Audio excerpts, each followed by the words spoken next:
میرپور اور people supreme council کا مشترکہ اجلاس آج میرپور میں ہوا، اور یہ اجلاس خصوصی طور پر پرسوں بیسٹ میڈی کیئر ہاسپٹل میں ہونے والے سانحے کے متعلق تھا۔ اجلاس کے اندر سب دوستوں نے مشترکہ طور پر یہ مطالبات سامنے رکھے ہیں جو ابھی ہم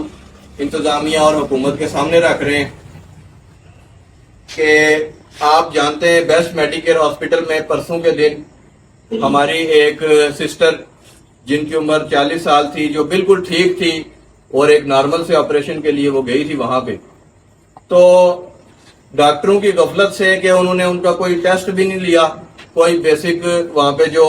ریکوائرمنٹس تھی ان کو پورا کیے بغیر ڈائریکٹ انہوں نے آپریشن شروع کر دیا، اور ایک بہت بڑا سانحہ ہوا کہ ان کی جان اس آپریشن کے دوران چلی گئی۔ تو ہم یہ مطالبہ کرتے ہیں کہ 7 دن کے اندر ایک کمیٹی جو کہ ہیلتھ سیکرٹری صاحب اپنی نگرانی میں خود بنائیں، اور 7 دن کے اندر وہ کمیٹی اپنی انکوائری رپورٹ منظر عام پر لائے۔ نمبر 2، جس طرح پنجاب کے اندر پنجاب ہیلتھ کیئر کمیشن موجود ہے، اسی طرح آزاد کشمیر کے اندر بھی Azad Kashmir health care commission موجود ہونا چاہیے، جو کہ تمام تر صحت کے نظام کے اندر جتنی بھی جو معاملات ہیں ان کو دیکھ سکے اور ریگولیٹریز کو مینٹین کر سکے۔ تو ہم یہ مطالبہ کرتے ہیں کہ آزاد کشمیر کے اندر بھی ہیلتھ کیئر کمیشن کا قیام عمل میں لایا جائے۔ نمبر 3،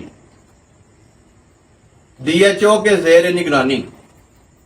میرپور میں سینئر ڈاکٹرز پر مشتمل ایک کمیٹی تشکیل دی جائے، جو کہ تمام تر پرائیویٹ ہاسپٹلز کا وزٹ کرے، اور وہاں پہ کسی قسم کی بھی اگر کوئی ضروریات کا سامان وہاں پہ جو ہونا چاہیے آپریشن کے لیے جو ضروری ہے، اگر وہ موجود نہیں پایا جاتا، بالخصوص وہ ہسپتال جن کے اندر وینٹیلیٹر موجود نہیں ہے، تو ان ہسپتالوں کے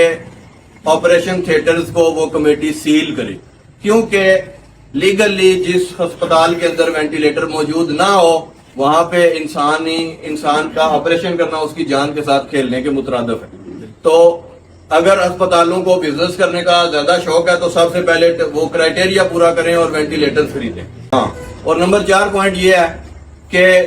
DHQ میرپور کی موجودگی میں، یہ سرکاری ہسپتال کی موجودگی میں جو ایک ٹرشری کیئر ہاسپٹل ہے جس کے اندر تمام تر سہولیات کا موجود ہونا حکومت کی ذمہ داری ہے، اس کی موجودگی میں آخر کیا جواز پیش آتا ہے کہ لوگ پرائیویٹ اسپتال میں جائیں۔